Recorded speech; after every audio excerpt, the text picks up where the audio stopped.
Hi, I'm Eric, and I'm a social studies educator, historian, and host of this, the Everything is a Primary Source podcast.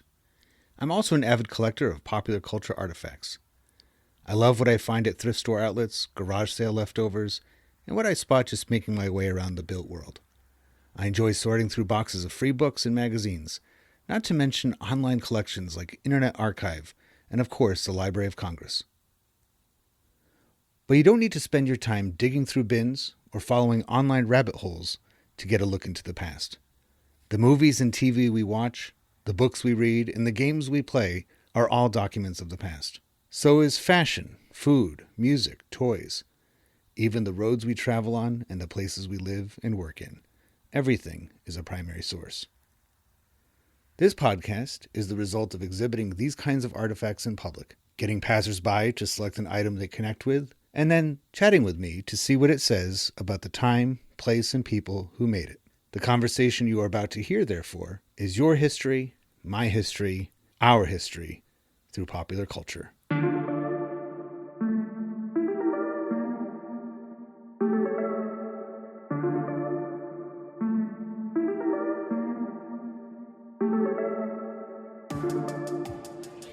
All right, so I'm here with Jonathan Nichols, and you're the executive director of the Woodman Museum in Dover, New Hampshire. And welcome to the Everything is a Primary Source podcast. Thank you very much. And if you don't mind, just telling us a little bit about the Woodman in itself. That's a primary source, wouldn't you say? I would say so. It's a very huge primary source. Yeah. So the museum has been open since 1916. It was founded after the death of Annie Woodman, who in her will left $100,000 to set up a museum that showcased art, history, and science in the town of Dover. So using that, which equates to about $2.3 million of today's money, the trustees, the original trustees, set up a museum in her former home, as well as purchasing the Hale House that was owned by Senator John Parker Hale next door. And then through donation, we got the Dam Garrison, built by John Dam for his son William in 1675. And those three houses comprise our original campus back in the early 1910s. We also now have a fourth house, which is the Keith House. And that is our rotating art gallery space and carriage barn. But the other houses, the Woodman House has a lot of natural history in it. Everyone knows us for our 10-foot tall polar bear that is right on the main staircase. Scares people as they turn the right corner. Yeah.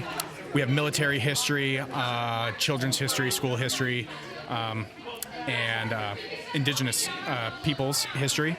And then also going in there this summer is our birthplace, the Ninja Turtles Gallery. Nice. So that's going to be opening up. And then the Garrison, 1675. Just walking into that, you're walking into a, giant primary source of itself. There's so many layers to the museum and the different time periods it represents. Yeah, eclectic is the word that I hear a lot. Well, I've been hearing your ads on the radio lately, and they sound fantastic. It's a really great way of depicting it in a short amount of time, because it's not a long commercial, but it's, as far as what we're dealing with. But do you do anything with, because I know that part of the marketing is talking about the year it was founded, and that's over 100 years old. But in your interpretation, when people are visiting, do you make a point of that, of saying these buildings and the way that they were put into a museum form and the arrangement of it it's almost like you're walking back in time 100 years ago, because that's how museums tended to be back then. So we do have an introduction to the museum in which we do talk about the founding of the museum itself. And there's a lot of exhibits that you'll see that are, close to that age as well. I think one of the more special exhibits that we have is our natural history exhibit. Our original curator, Melville Smith, and his wife, Mary Lombard Smith. Melville was the head taxidermist for the state of Maine at one point, and so that's why we have so much taxidermy in there. But all the scenery that that these pieces are put in front of were created and painted by Mary Lombard Smith back in the 1910s, 20s, and 30s. So even just the exhibit that you're looking at, for some of these exhibits, are a primary source. we are trying to modernize in a sense with trying to keep that feel, but have new ways to approach public history with like modern tactics of lighting, interactive elements, just new ways to curate. Well, I'm so glad that you have that vision, because I think the temptation would be there for inheriting a museum like that, having a museum like that, to just keep it as is and be like, yes, take a walk through, look at the things behind glass, and then walk out. Right. But I like that you have that idea of like, okay, we're going to keep some of that as is, but then the rest of it we're going to modernize and get the modern person interested in it. That's a perfect segue, I think, to the topic that we're going to talk about, the pop culture topic we're going to talk about, which is Indiana Jones. Oh, yeah. The character and I guess all his iterations and so forth, because he's an archaeologist. He says throughout most of the pictures about how important these artifacts are to be in the right hands, right? To they be belong put in a into museum. museums, or at least a giant warehouse that the government owns, that things get lost in. But to have this, because future generations need to learn from it, Right. and not just try to seek power from them in some ways. Yeah. So I'm hoping we don't have like an Ark of a Covenant at the museum that if someone touches it, everyone starts melting. that would be, and especially if you just like were alone when you were going through the your collection, and that just happens, and you're like, oh, nobody's here to see it. No one's going to find out until like they come in after the weekend. Like, where's that melted skeleton come from? Exactly. Oh my God. Yeah. Where'd John go? Somebody opened up that. Because you do have some old stuff in there, like medieval armor. We do. We have some chainmail voiders from the 1400s, a whole bunch of stuff, Crusader swords. Eclectic is the name of the game at the Woodman. So Indiana Jones will love it there. Oh, yeah. He might have even worked there. So we have the question of, I'm going to combine two. Okay. Who likely made it, and what was the maker's role and status in society? So who made Indiana Jones? Who created him? Well, that would be George Lucas and Steven Spielberg. Yeah. Yeah. And by the time, we're talking early 80s that those movies first came out, Raiders of the Lost Ark, before his name was synonymous with that kind of movie, because the first one's not Indiana Jones and it's Raiders of the Lost Ark. Yep. But by that point, Spielberg, Lucas, what had become their status in American pop culture? I think Star Wars: New Hope predates that, and so that in itself is a huge cultural phenomenon, especially with today being Star Wars Day. Yeah. This movie got a whole holiday around it. But Indiana Jones, at least in my opinion, set up an interest in archaeology and history for a lot of people. I can't tell you how many people I've gone through college with who love the movies, were inspired by the movies. I myself inspired by the movies, and now here I am as the director of a museum. I joke that growing up as a kid, I always wanted to be Indiana Jones, but I ended up as of course, now I'm forgetting his partner. His partner. He's like, he'll blend in. You'll never find him. Exactly. The museum director. I'm blanking on it too, but I know who you mean. Yeah. And it's like, and those kind of characters are definitely needed in that, because Indiana Jones is, it's Harrison Ford, so it's like, he's a. Maybe what you should do is get a whip and swing into the office every day with a hat on and be like, I'm here. I went as Indiana Jones to a Halloween party last year, so I have all that stuff. I could do it. So did I. I went one time, but I tried to take it one step further. I went as Indiana Jones on VHS. Oh, and okay. I made a sticker that said, "Please be kind, rewind." Oh, that's and another fantastic. one that had like a clearance price on it, but nobody seemed to understand. My big thing was I bought a actual movie, like, recreation prop of the Holy Grail, and that's what I was drinking out of the entire night. Water. And, of course. Yeah. Yes. So it's I was talking just a few moments ago about George Lucas in Star Wars. Right. And Steven Spielberg was definitely part of that group of Lucas, Spielberg, De Palma, Scorsese, Coppola. That was part of that group of young filmmakers. It's hard to imagine them young now because they're not. But Right. for that era, they were young filmmakers. But the stories take place in the 30s, right? And so, if I'm not mistaken, I don't even think George Lucas was alive in the 30s. So, for him, it's a lot like the Star Wars films because he's pulling from Flash Gordon, he's pulling from Buck Rogers, the serial of the 30s and 40s, and presenting them to a modern audience. And Indiana Jones is the same way. It's like we're being presented With like the adventurers and yeah. He's a Nazi-hating, all-American archaeologist who was also willing to take risks to keep these artifacts. Some of them have at least perceived power. Right. Actually, all of them turn out to have pretty incredible power. Exactly, out of the wrong hands, right? He wants to make sure that they are at the least just kept away from people like the Nazis, Right. and then later on the Soviets, when the Kingdom of the Crystal Skull. Where do you see that as connected to Lucas in any way? Do you think that that's a commonality between Star Wars of kind of like being almost like a torchbearer of those kind of values that came from the World War II era? Yeah, I mean, you can see the World War II history.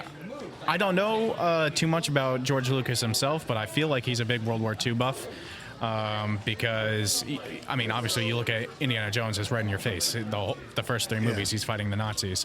But even in Star Wars, you can see the symbolism in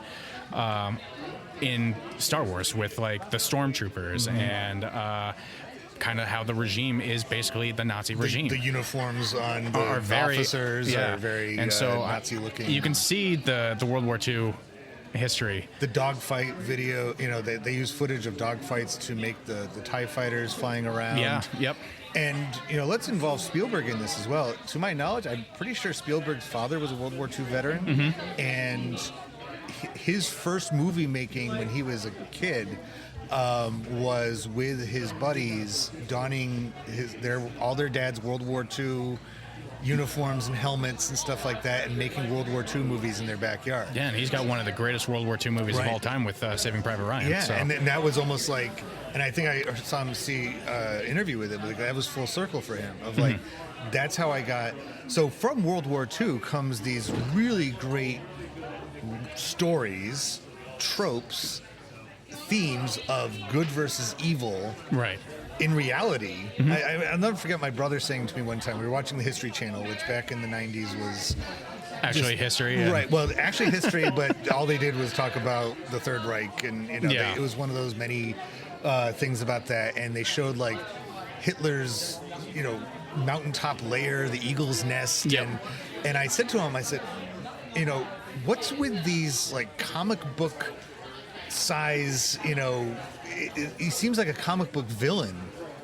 My brother turns to me, he's like, where do you think the comic books got the idea for that? I'm like, oh. Exactly. I mean, we're here at Free Comic Book Day, and I can already think of like a whole bunch of, villains that were inspired by that. The one that's coming to mind right now is Red Skull from the Captain America comics. I think I saw him right there, actually. Oh, yeah. I think so, yeah. But, yeah. Because he was a Nazi in those Captain American comics, I think, right? But then the movie, the most recent movie, Hydra in the movies are a little bit different. But I seem to recall some of the original, like, Batman comics. The Joker,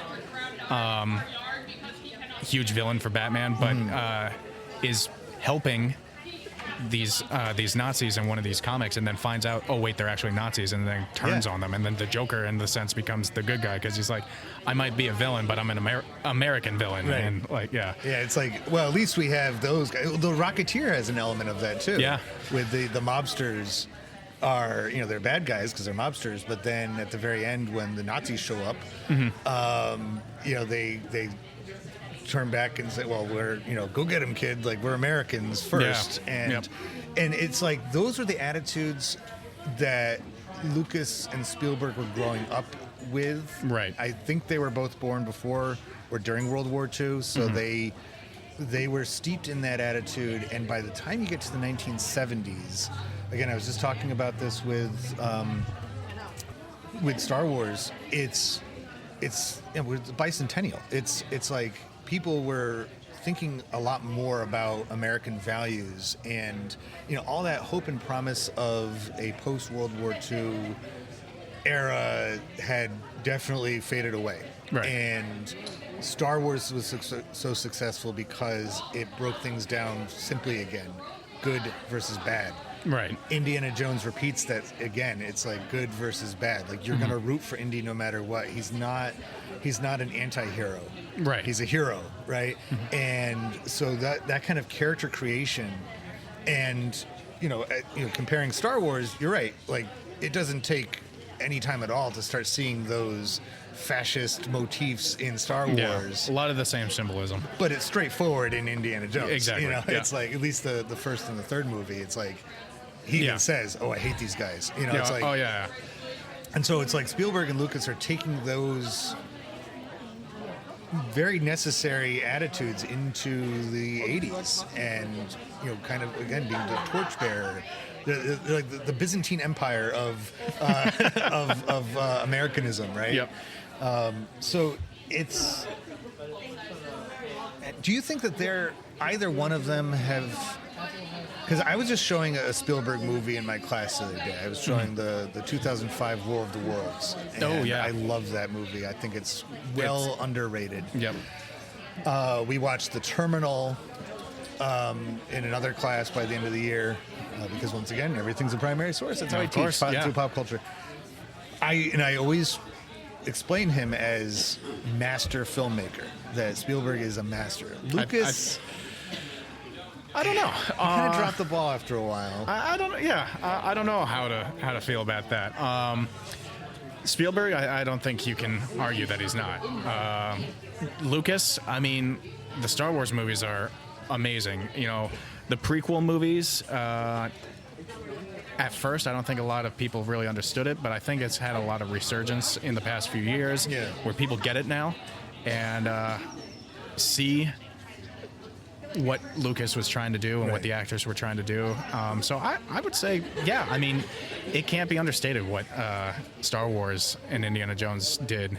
Or Star Wars more, I'm going to say, unfortunately. For culture, pop culture. They've made more Indiana Jones movies, including last year. I didn't get around to seeing that one. Was it good? Did you see it? Admittedly, I have not seen the Dial of Destiny, and that is because I'm a purist in that I love the first three. Kingdom of the Crystal Skull was a little rough for me, and I was worried about what was going to happen with the fifth one, and so I still have not seen it. And I think that it's a very ironic thing because it's that dynamic that I think is what Lucas was opposed to all the way through. Like because when he set out making movies, he wanted to be an independent filmmaker. Right. And technically, Star Wars Lucasfilm is an independent company. Yeah.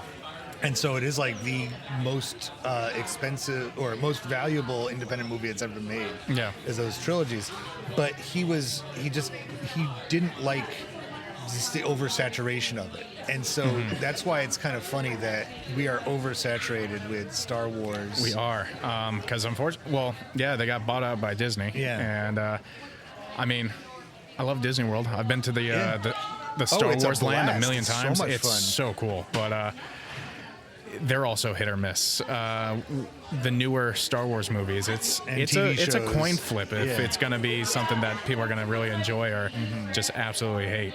And when they hit it good, they do, and otherwise, it's, I don't know. Personally, I'm just like, Because as they keep making these, because I think the same thing happened with Star Wars when they kept making more of them to a lesser extent than what you're describing with Indiana Jones, where people were so excited to see Star Wars back in the theaters again that they're like, I'm going to go see them all. Yep. Whereas Indiana Jones, it was, I think people were like, "Oh, another one of those? Like, do we really need them?" I was excited. I know they're making a Indiana Jones video game. I'll be first in line to buy it. Did you try the Indiana Jones ride at Disney? Oh, the ride. So I have Not the show. The show is weird, but yeah, I love the show. I've never been to Disneyland where they have the ride. Disney World only has the show. And, really? Okay. And I've seen the show hundreds of times. My family, that's like our go-to vacation. I say it's weird because it's like, at least the time I saw it, they tried to pass it off that they were actually filming a movie there.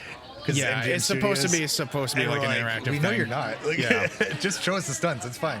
Last time that I went, they got rid of it, and I'm wondering if it was just because of the pandemic, and now following the pandemic, they're just not going to bring it back. But there was an interactive element where they actually brought people from the audience out onto the stage, and they became like the extras in the back of the scene. That'd be terrifying.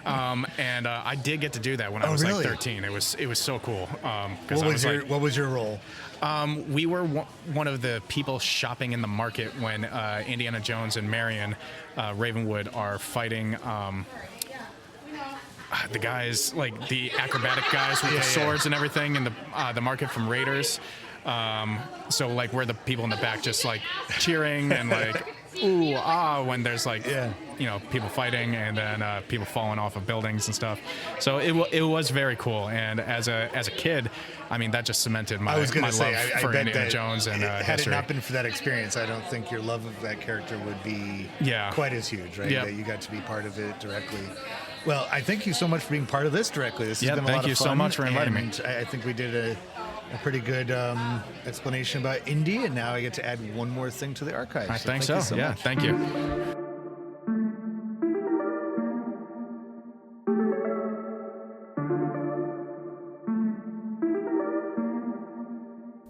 Popular culture, by definition, connects and unites us, and proves that people of different backgrounds, in fact, have a lot in common with one another.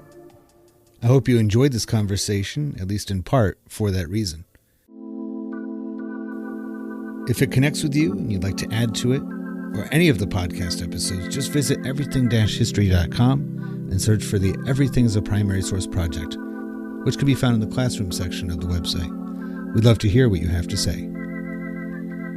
Be sure to rate and share this podcast wherever you are listening to it now, and follow Everything as a Primary Source on social media, including YouTube and especially Instagram. Thank you for listening to the EPS podcast, where everything is a primary source.